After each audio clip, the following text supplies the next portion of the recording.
Ninguém naquela rua da Zona Sul de São Paulo imaginava que por trás dos muros de uma casa grande, discreta e silenciosa, uma família inteira estava prestes a ser destruída de dentro para fora.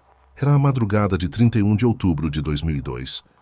A cidade ainda respirava aquele ar pesado de fim de noite, com ruas quase vazias, motores distantes, cães latindo em algum ponto do bairro e janelas fechadas escondendo vidas que pareciam normais.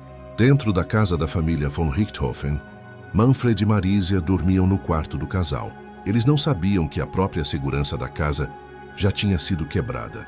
O que aconteceu ali não começou com uma porta arrombada. Não começou com um ladrão pulando o muro. Não começou com alguém desconhecido invadindo a residência. O detalhe mais assustador desse caso é justamente esse. Quem abriu o caminho para os assassinos foi alguém que conhecia cada canto daquela casa, cada rotina, cada silêncio, cada fragilidade. Alguém que sabia onde os pais dormiam. Alguém que sabia como entrar sem levantar suspeita. Alguém que, até então, deveria ser uma das pessoas mais protegidas por aquelas duas vítimas. Quando a polícia chegou, a cena parecia tentar contar uma mentira. Objetos fora do lugar. Um suposto roubo. Uma tentativa de encenação. Mas havia algo errado demais naquele cenário. Joias deixadas para trás. Um revólver no quarto. Portas abertas de um jeito estranho. E, principalmente, comportamentos que não combinavam com o horror daquela madrugada. Foi aí que os investigadores começaram a perceber que aquele não era apenas um crime brutal. Era um crime íntimo, frio, planejado. E havia um detalhe pouco lembrado quando esse caso é recontado, que parecia revelar algo ainda mais perturbador sobre Susanne von Richthofen. Antes de continuar, comenta aqui de qual cidade você está assistindo e me diz o que você acha que aconteceu de verdade naquela madrugada. Já deixa o like e se inscreve no canal, porque o caso de hoje é real. Aconteceu no Brasil, chocou o país inteiro e até hoje provoca uma pergunta incômoda. Como alguém consegue dormir, sorrir e viver dentro de uma casa enquanto um plano desses está sendo preparado? Susanne Louise von Richthofen nasceu em uma família de alto padrão. O pai, Manfred Albert von Richthofen, era engenheiro. A mãe, Marisia von Richthofen, era psiquiatra. A família morava em uma casa na rua Zacarias de Góes, região associada ao Campo Belo e ao Brooklyn Velho, na zona sul de São Paulo, uma área residencial de classe média alta, com casas grandes, ruas arborizadas e uma aparência de tranquilidade que, depois daquele crime, nunca mais seria vista do mesmo jeito. Por fora, parecia uma família estruturada. Manfred era descrito como um homem sério, trabalhador ligado à engenharia. Marisia, como médica, tinha uma vida profissional respeitada. Susanne estudava direito e tinha um irmão mais novo, Andreas. Para muita gente, era o retrato de uma família bem-sucedida. Mas a tragédia quase nunca aparece de repente. Ela cresce nos detalhes pequenos, nas mentiras, nas proibições, nas brigas que não chegam ao lado de fora, nos segredos que se acumulam até formarem algo impossível de controlar. O namoro de Susanne com Daniel Cravinhos se tornou um dos pontos centrais dessa história. Daniel era ligado ao aeromodelismo e conheceu a família nesse contexto, aproximando-se também de Andreas. Com o tempo, a relação entre Susanne e Daniel ficou cada vez mais séria, e os pais dela passaram a desaprovar o relacionamento. Segundo as versões que apareceriam no processo e na cobertura jornalística, Manfred e Marisia acreditavam que Daniel exercia uma influência negativa sobre a filha. O namoro chegou a ser proibido, mas continuou escondido. E quando um relacionamento vira segredo dentro de uma casa, o silêncio começa a trabalhar contra todo mundo. Susanne tinha 18 anos na época do crime. Daniel era seu namorado. Christian Cravinhos, irmão de Daniel, também entraria na história de uma forma definitiva. Os três seriam acusados de planejar e executar a morte de Manfred e Marisia. E aqui está uma das primeiras coisas que precisam ficar claras. Esse não foi um crime solucionado anos depois por acaso. A investigação rapidamente começou a desconfiar da encenação. E os três confessaram participação poucos dias após o assassinato, em novembro de 2002, quando as contradições já cercavam a versão inicial de latrocínio, que é roubo seguido de morte. Mas naquela noite, antes de tudo vir à tona, o plano precisava parecer perfeito. Andreas, irmão de Suzane, tinha 15 anos. Ele foi levado para uma lan house, afastado da casa. A ausência dele era fundamental para que o plano seguisse sem uma terceira vítima dentro do imóvel. Enquanto isso, a casa dos Richthofen ficava vulnerável. Não pela força de invasores desconhecidos, mas pela confiança depositada na própria filha. Suzane e Daniel passaram por um motel naquela madrugada, um ponto que depois seria citado como parte da tentativa de construir um álibi. Esse detalhe sempre causou choque, porque revela a frieza da sequência dos acontecimentos. Não era apenas o crime em si, era o que veio antes, durante e depois. Era a tentativa de transformar uma noite planejada em uma noite aparentemente comum. E essa normalidade fabricada é uma das partes mais aterrorizantes do caso. De acordo com a versão aceita pela justiça, Suzane abriu a casa para Daniel e Christian. Os pais estavam dormindo. Os irmãos cravinhos entraram armados com barras de ferro. Daniel atacou Manfred. Christian atacou Marícia. As vítimas foram surpreendidas no momento de maior vulnerabilidade possível, dormindo dentro do próprio quarto, dentro da própria casa. Não havia chance real de defesa. A sentença reconheceu que os homicídios foram praticados com motivo torpe, meio cruel, e recurso que impossibilitou a defesa das vítimas. Pensa na cena por um segundo. Uma casa grande, a madrugada, o andar de cima, o quarto escuro, o som abafado de passos, o ranger discreto do piso, uma porta sendo aberta, duas pessoas dormindo, sem imaginar que os últimos segundos de suas vidas já estavam sendo contados. E no andar de baixo, ou em algum ponto da casa, estava Suzane, a filha do casal. Essa é a imagem que assombra o Brasil até hoje. Depois dos ataques veio a tentativa de simular um assalto. A cena foi mexida. Objetos foram espalhados. Dinheiro foi levado.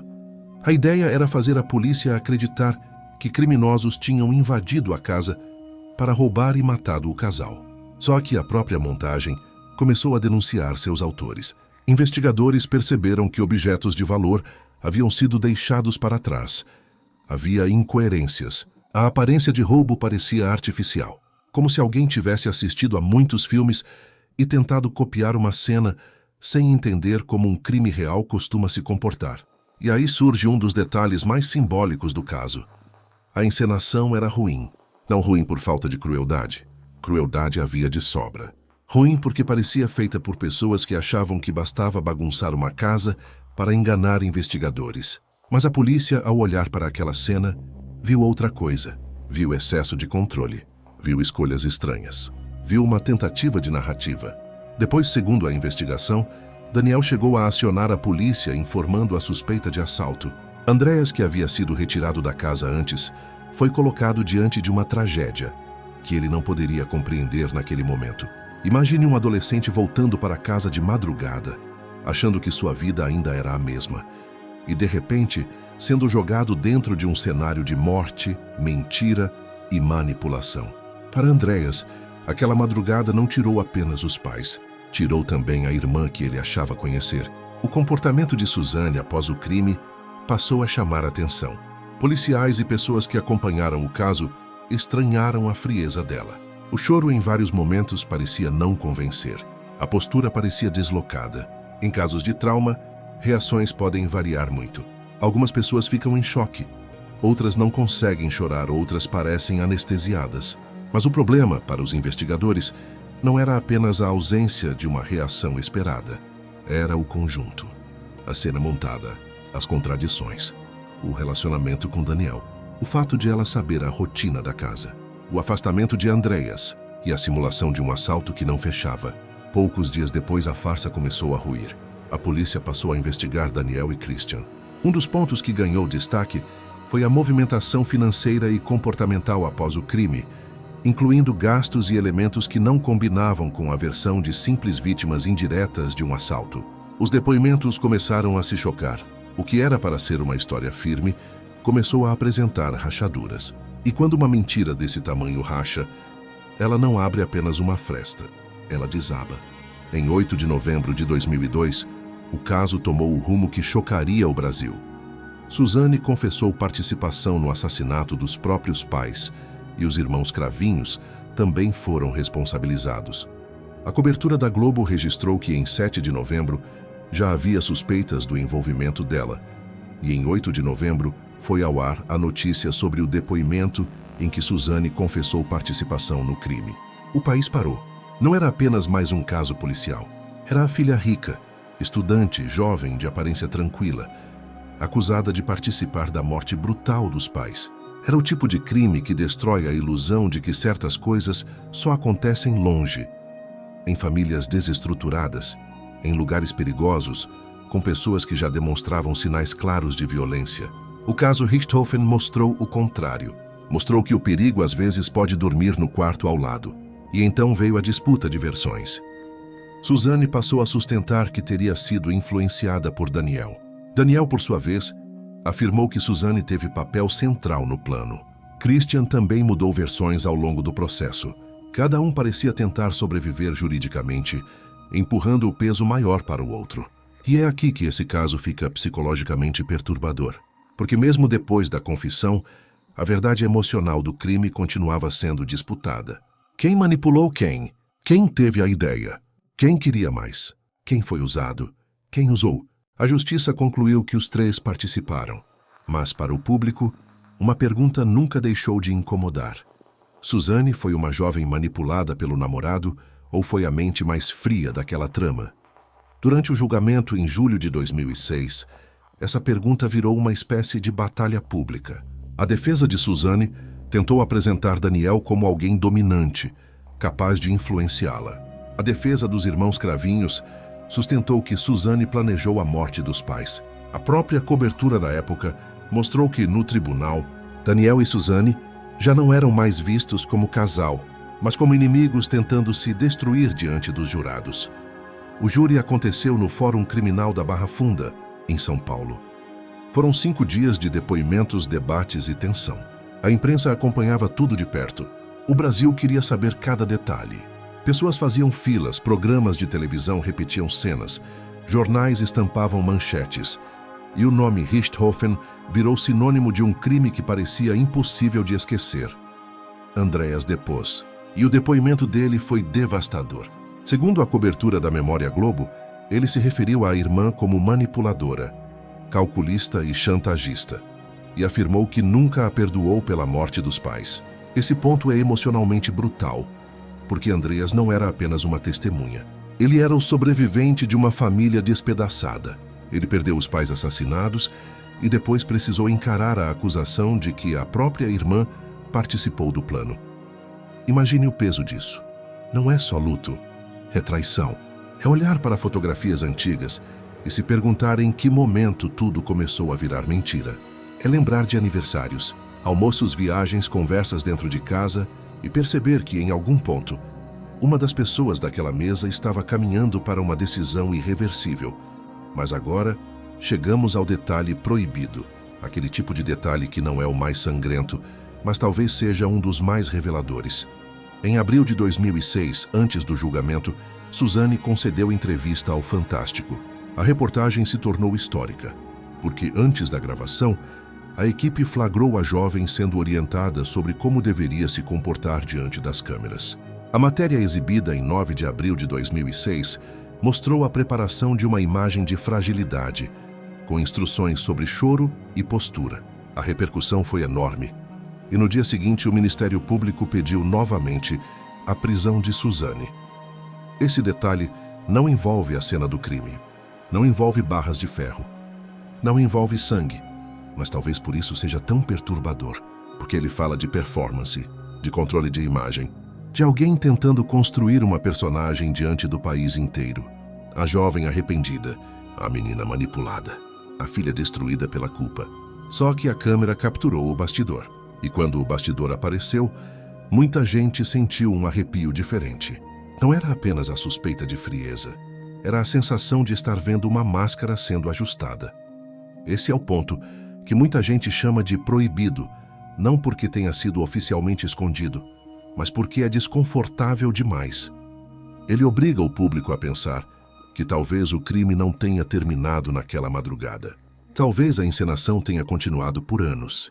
Primeiro na casa, com a falsa cena de assalto, depois na delegacia, depois diante das câmeras, Depois no tribunal, sempre a mesma pergunta. O que era arrependimento verdadeiro e o que era estratégia? A reportagem impactou diretamente o clima antes do julgamento. Suzane havia conseguido aguardar parte do processo em liberdade, mas voltou a ser presa após a repercussão da entrevista e dos pedidos do Ministério Público. A própria trajetória processual foi cheia de idas e vindas, habeas corpus, decisões e recursos. Mas a imagem da entrevista marcou o imaginário popular. Para muitos brasileiros, foi ali que a figura de Suzane deixou de ser apenas a jovem acusada e se transformou em um símbolo de manipulação. No tribunal, os réus foram condenados. Suzane e Daniel receberam pena de 39 anos de reclusão e 6 meses de detenção. Christian foi condenado a 38 anos de reclusão e 6 meses de detenção. A sentença foi anunciada na madrugada de 22 de julho de 2006. Após mais de 65 horas de julgamento, pelo juiz Alberto Anderson Filho, do primeiro Tribunal do Júri de São Paulo. A condenação trouxe uma resposta jurídica, mas não trouxe paz. Porque casos como esse não terminam quando o juiz lê a sentença. Eles continuam ecoando. Continuam nas famílias que perderam alguém. Continuam no irmão sobrevivente. Continuam nas discussões sobre herança. Continuam nas entrevistas, nos filmes, nos documentários, nas reportagens, nas pessoas que passam pela rua e lembram do que aconteceu ali. E a herança foi outro ponto sombrio. A possibilidade de Suzane ter acesso ao patrimônio dos pais sempre gerou revolta pública. O interesse pelo patrimônio foi apontado como uma das motivações do crime. Anos depois, em documento obtido pelo Fantástico, Suzane declarou disposição de abrir mão da herança. Mas o tema já tinha se tornado uma cicatriz pública. O que torna esse caso tão difícil de digerir é que ele mistura amor, dinheiro, obediência, rebeldia, manipulação e morte. Não existe um monstro saindo da sombra. Existe uma filha. Existe uma casa. Existe uma família que jantava, conversava, discutia e dormia sob o mesmo teto. E existe um plano que, segundo a justiça, nasceu dentro dessa intimidade. Às vezes, quando contamos casos criminais, existe uma distância confortável entre nós e a história. A gente pensa, isso nunca aconteceria aqui. Na minha casa, não. Com a minha família, não. O caso Richthofen destrói exatamente essa sensação. Porque ele aconteceu em um ambiente de conforto, com pessoas instruídas, em uma rua tranquila, dentro de uma rotina aparentemente comum.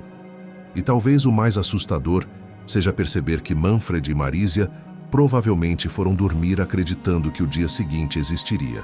Talvez tivessem compromissos. Talvez Marísia pensasse em pacientes, em conversas, em tarefas domésticas. Talvez Manfred pensasse no trabalho. Talvez os dois estivessem cansados. Talvez tivessem preocupações normais de pais. O que eles não imaginavam era que o maior risco daquela noite não vinha de fora. A casa, depois do crime, virou quase um personagem da história. A fachada, os muros, o endereço, tudo passou a carregar uma memória pesada. Pessoas olhavam para o imóvel não como uma residência, mas como o cenário de uma ruptura familiar extrema. E é curioso como certas casas parecem absorver aquilo que aconteceu dentro delas. Mesmo quando são vendidas, reformadas ou esquecidas, a história continua grudada nas paredes. Mas o caso Richthofen também expõe uma obsessão brasileira, a tentativa de entender a mente de Suzane. Por que ela fez isso? Ela se arrependeu? Ela amava Daniel? Ela queria dinheiro? Ela odiava os pais? Ela foi manipulada? Ela manipulou? Cada pergunta parece abrir outra, e nenhuma resposta parece suficiente. No julgamento, a defesa de Suzane insistiu na tese de influência de Daniel. Já a defesa dos cravinhos apontou Suzane como planejadora. Os jurados, no fim, condenaram os três, mas a disputa de narrativas ficou viva. E é por isso que, mesmo tantos anos depois, esse caso ainda aparece em conversas, vídeos, séries e reportagens. Não é apenas pela violência, é pela impossibilidade emocional de aceitar que uma filha participe da morte dos próprios pais, enquanto tenta continuar parecendo normal. Existe também um aspecto quase cinematográfico, mas infelizmente real, na sequência do crime. O irmão levado para longe, a entrada silenciosa, o casal dormindo, o ataque, a simulação de roubo, a tentativa de álibi, as ligações, a polícia chegando, a postura estranha, A confissão dias depois. A entrevista polêmica. O julgamento nacional. Tudo parece escrito para causar choque, mas não foi escrito. Foi vivido por pessoas reais, e duas delas não puderam contar sua versão. Manfred e Marísia se tornaram muitas vezes nomes repetidos dentro de uma narrativa sobre Suzane. Mas é preciso lembrar que eles eram as vítimas. Eram pai e mãe. Tinham uma história antes do crime. Tinham trabalho, família, planos, defeitos, virtudes, conflitos e afetos. A brutalidade do caso muitas vezes transforma vítimas em peças de um enigma, mas elas eram pessoas e foram mortas no lugar onde deveriam se sentir mais seguras. O detalhe da entrevista do Fantástico, com a preparação para parecer frágil diante das câmeras, permanece como uma espécie de símbolo porque conversa com todo o crime. A casa foi encenada como cena de roubo. A imagem pública foi encenada como arrependimento. As versões no tribunal foram encenadas como defesa. O caso inteiro parece atravessado por máscaras. E talvez seja isso que mais assuste.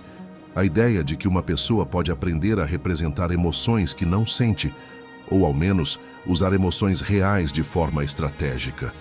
Mas aqui também é preciso tomar cuidado. Não cabe transformar o caso em diagnóstico de internet. Não é necessário chamar Suzane de monstro, psicopata, ou qualquer rótulo fácil para entender o horror. Os fatos já bastam. A justiça reconheceu a participação dela em 2 homicídios qualificados e fraude processual. A sentença existe. As penas foram dadas. O país acompanhou. O horror não precisa de exagero. O que resta então? Resta a imagem de Andrea, sobrevivente, tendo que reconstruir a vida depois de perder os pais e romper com a irmã. Resta a memória de Manfred e Marísia, assassinados enquanto dormiam. Resta a pergunta sobre como sinais dentro de uma família podem passar despercebidos até ser tarde demais. Resta a sensação de que, em certas tragédias, a explicação nunca consegue alcançar o tamanho do absurdo. Na madrugada de 31 de outubro de 2002, não foi apenas um casal que morreu dentro daquela casa. Morreu também a ideia de que sangue protege contra a traição. Morreu a confiança de que o lar é sempre abrigo. Morreu a imagem pública de uma família perfeita. E nasceu um dos casos criminais mais perturbadores da história do Brasil. O detalhe proibido que poucos encaram de frente não é só a violência. É a performance depois dela. É a tentativa de controlar a narrativa. É a máscara sendo colocada diante das câmeras, no mesmo caso em que uma cena de roubo já havia sido montada diante da polícia. É a repetição do teatro em momentos diferentes, como se a verdade pudesse ser substituída por uma boa atuação. E talvez seja por isso que esse caso continue tão vivo, porque ele não assusta apenas pelo que aconteceu. Ele assusta pelo que revela sobre aparência, família e confiança. Mostra que nem todo perigo chega gritando. Nem todo crime começa com um invasor. Às vezes a ameaça conhece a senha, conhece os horários, conhece o quarto, conhece os rostos dormindo no escuro. E quando a porta se fecha, quando a casa silencia, quando todo mundo acha que está seguro, a pergunta que fica é a mais incômoda de todas. Quantas tragédias começam muito antes do primeiro golpe, escondidas atrás de uma rotina perfeitamente normal?